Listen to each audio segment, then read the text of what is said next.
Hey, yes, this is the Just Stop It Show. Welcome, welcome all.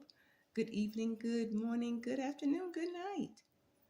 Glad to have you aboard. This is yours truly, the Grand Queen, coming at you. Yeah, we got a good one for you tonight, making new history, Black history. Oh, somebody's probably saying, What? What is she talking about? Oh, yeah, we're making new history, Black history. You know, we all live off of generosity, the generosity of others, which is a good thing because we need each other. But we all live off of his generosity, his generous bounty, gift after gift after gift. That's John chapter 1, 16 through 17. He's gifted us as his creation to live off of his generous bounty, gift after gift after gift among one another. What we share, what he shares with us, we share with others. So we're talking about how Black people are making new history. Black history. This is Black History Month. As I mentioned before, we're making new history. You know, not just February, but throughout our lives, we're always making new history. We talked about accountability earlier on. We've been talking about accountability last year, but now I'm going to bring it to a whole nother level because now we're talking about legal protections and the HIPAA law CFR 164 150. Uh, you know, where we want to be able to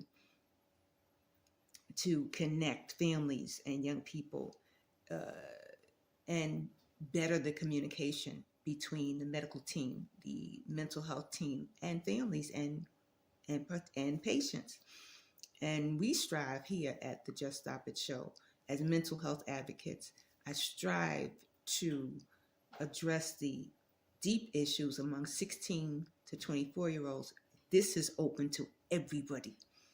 And because the multi-generational families have increased in our time compared to the 70s and of the sort, we need to be able to go deeper into expanding the level of communication between medical professional team, mental health professional team, among our local and our local areas and more. Expand those communications and break the barrier of whatever those barriers of ineffective communication, the barriers of basic needs and lack of services in rural and city areas. So please, this is what it's about. You know, just want to just understand the HIPAA privacy law 45 164 150, how it works in different states, empowering families to navigate complexities of mental health care. And in the rural area, they really suffer. And again, because multi-generational families have increased. And also engagement in the media has increased. Uh, there is also other variables: youth culture, population growth, gender differences, intergenerational patterns, and the family of history of a family with a history of mental conditions. Now, this doesn't apply to everyone. We're talking about this only applies to those who are affected by these variables. Um, and the changes that have happened, the population growth, the household has steadily increased, as I mentioned earlier. So the stats, of course, are changing. We're going to bring some updated stats to you within the next show and upcoming uh, shows. But we anticipate that the stats are definitely they have increased. The thing is, what are we going to do about it? What are we going to do about these things? We got to do something, and accountability is the first step. The accountability of people, the accountability of our local leaders, the accountability of legislatures, the accountability to advocate for accountability for changing policies that protect the privacy of our mental health records, advocate policies and change that protect families of individuals with mental illness and highlight what the accountability should be. I have a question. What's Black accountability, and how can Black people make new history? Because you probably been asking that question from the time you heard making new history, and how can we, you know, make new history? Black accountability refers to the concept of holding individuals within the Black community responsible. That part, holding holding us responsible for our actions, decisions, and contributions to society. It's so simple. Just holding us responsible for our actions, decisions, and contributions to society, which involves acknowledging and addressing issues such as systemic inequalities, such as such as not just systemic inequalities, also equity, things that, things like inequity, things that are we have been, I don't know, it just doesn't value. Some of these rules bring no value to our lives. Our lives become invaluable. Our lives become devalued, rather, because of some of these policies and procedures that are in place.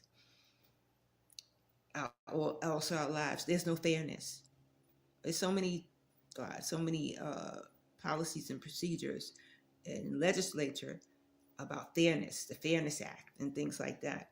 But does it really equate with us as Black people? Is it really relative to us, or is it just a sideshow?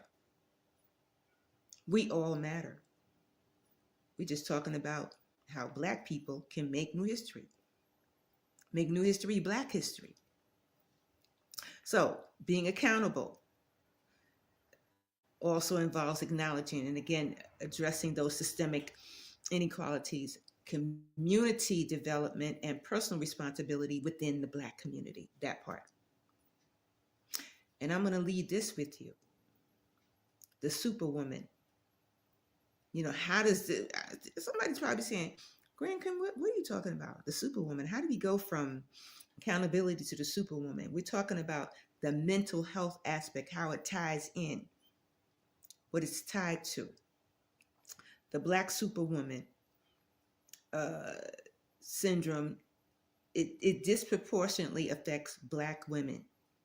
The superwoman syndrome, or schema, it disproportionately affects Black women because it involves the perceived obligation to suppress emotions and convey that you're super strong, and it suppresses dependence and vulnerability, prioritizes caregiving over self-care. That's just some of the superwoman theory.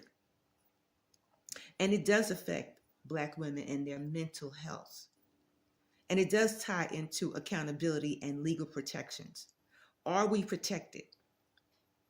Do we protect each other?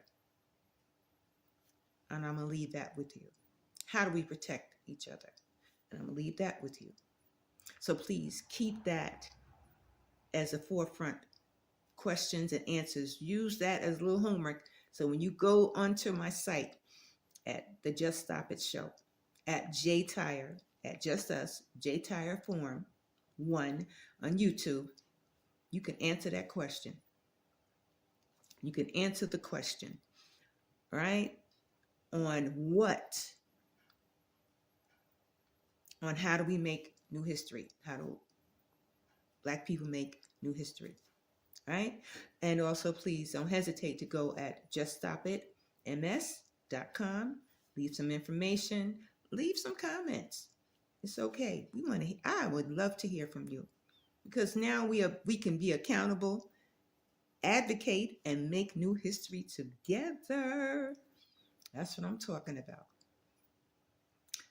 So until Wednesday, we're coming back on Wednesday. We're gonna pop back on, take a little dip back into this again on the superwoman.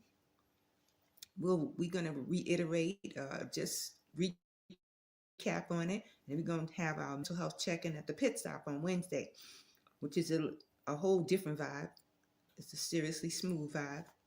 Just come on through, pass through, and we chat. And we chat a little bit.